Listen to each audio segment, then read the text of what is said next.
અરે ઓછું નાક પણ અસલી નાક. MDH કાશ્મીરી લાલ મરચાની પાવડર. MDH.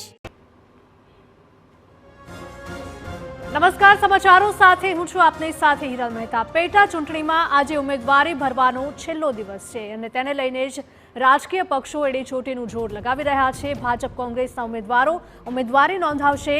કડી બેઠક પર રાજેન્દ્ર ચાવડા સામે રમેશ ચાવડા મેદાને છે, એટલે કે ચાવડા વર્સિસ ચાવડાની આ જંગ જામશે. વિસાવદર બેઠક પર ત્રિપાંખીયો જંગ જામશે. વિસાવદરમાં કિરીટ પટેલ સામે નીતિન રાણપરિયા છે. ગોપાલ ઇટાલિયા પણ આપશે ભાજપ કોંગ્રેસને ટક્કર. તો કડીમાં જામશે હવે ખરાખરીનો જંગ. ઉમેદવારોના નામની જાહેરાત થઈ ચૂકી છે અને કડીમાં ભાજપના રાજેન્દ્ર ચાવડા સામે કોંગ્રેસના રમેશ ચાવડા મેદાને ઉતર્યા છે. બંને વચ્ચે ખરાખરીનો જંગ જામશે. કોંગ્રેસના રમેશ ચાવડાએ વર્ષ 2012ની વિધાનસભા ચૂંટણીમાં અભિનેતા હિતુ કનોડિયાને પરાજય આપ્યો હતો.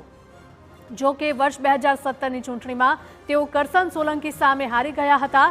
તો તેમની સામે ભાજપના રાજેન્દ્ર ચાવડા મેદાને ઉતર્યા છે અને તેઓ વર્ષ 1985માં જોટાણા વિધાનસભા વિભાગમાંથી ભાજપના ઉમેદવાર તરીકે ચૂંટણી લડ્યા હતા, જેમાં કોંગ્રેસના હરીફ ઉમેદવાર સામે 4312 મતથી પરાજય થયેલ હતો.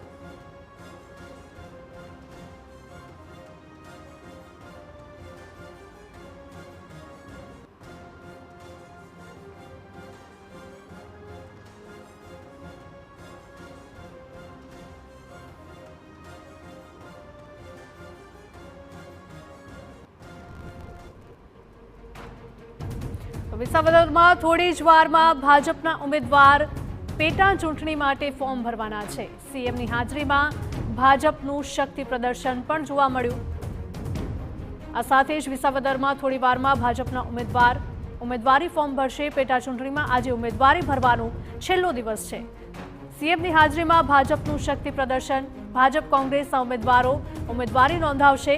કડી બેઠક પર રાજેન્દ્ર ચાવડા સામે રમેશ ચાવડા મેદાને છે. વધુ માહિતી સાથે સંવાદદાતા સચિન જોડાઈ ગયા છે. સચિન, પેટા ચૂંટણીમાં આજે ઉમેદવારી ભરવાનો છેલ્લો દિવસ છે. કડી બેઠકની જો વાત કરીએ તો ત્યાં રાજેન્દ્ર ચાવડા સામે રમેશ ચાવડા મેદાને છે, એટલે કે ચાવડા વર્સિસ ચાવડાનો જંગ જામશે.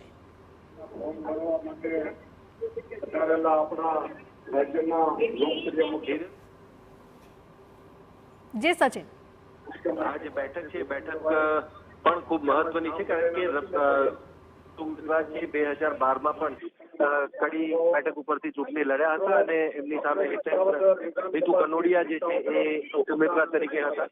ખૂબ ઓછી સરસાઈથી, પરંતુ કોંગ્રેસના ઉમેદવાર જે છે એમણે આ બેઠક પોતાના હસ્તક કરી હતી. પરંતુ ત્યારબાદ હવે કોંગ્રેસ પાર્ટીએ ફરી એકવાર એમને મોકો આપ્યો છે કે આ બેઠક ઉપર ચાવડા વર્સિસ ચાવડાનું જે ગણિત સામે આવ્યું છે ત્યારે એને લઈને આ વખતની ચૂંટણી સ્વાભાવિક રીતે રસપ્રદ રહેશે. બીજી એક મહત્વની બાબત અહીંયા એ પણ છે કે ઓપરેશન સિંદૂર પછીની આ પહેલી ચૂંટણી છે ગુજરાતમાં, એટલે એની અસર કયા પ્રકારની રહેશે એ જોવાનું પણ એટલું જ મહત્વનું રહેશે. સાથે સાથે સ્વાભાવિક રીતે સ્થાનિક મુદ્દા મહત્વના હોય, ત્યારે સ્થાનિક મુદ્દાને લઈને જે છે એ લોકોની પસંદગી કયા ઉમેદવાર પર રહેશે એ જોવાનું પણ એટલું જ રસપ્રદ રહેશે. મહત્વની વાત કોંગ્રેસ ભાજપ અન્ય પાર્ટીઓ માટે એટલા માટે છે કે આ જે ચૂંટણી પરિણામો છે, ચૂંટણી પરિણામો આવનારા સમયની દિશા નક્કી કરશે અને એ દિશા નક્કી થશે એનાથી એ પણ નક્કી થશે કે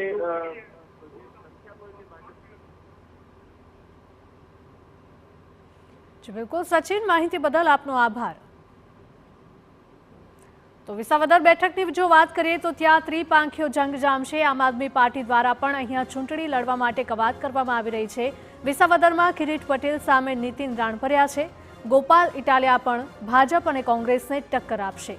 કડીમાં હવે ખરાખરીનો જંગ જામવાનો છે. ઉમેદવારોના નામની જાહેરાત થઈ ચૂકી છે અને કડીમાં ભાજપના રાજેન્દ્ર ચાવડા સામે કોંગ્રેસના રમેશ ચાવડા હવે મેદાને છે. બંને વચ્ચે ખરાખરીનો જંગ જામશે. કોંગ્રેસના રમેશ ચાવડાએ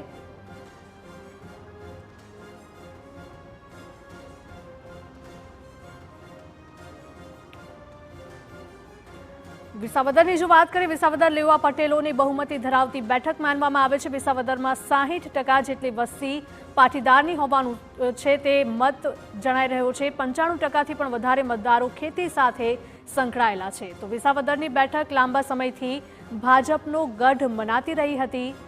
વર્ષ 2007ની ચૂંટણીથી ભાજપનો કોઈ જ ઉમેદવાર અહીંયા જીતી શક્યા નહીં, ત્યારે હવે આગામી ચૂંટણીમાં શું થશે તે જોવું રહ્યું. હંમેશા વિસાવદરમાં ભાજપ કોંગ્રેસ વચ્ચે ખરાખરીનો જંગ પણ જામેલો જોવા મળતો હોય છે. 2022માં આપની ટિકિટથી ભૂપત ભાયાણીની જીત થઈ હતી. 2023માં ભાયાણી આપ છોડીને ભાજપમાં જોડાઈ ગયા. MDH બિરયાની મસાલા, પારંપરિક બિરયાનીનો અસલી સ્વાદ. असली मसाले साच साच MDH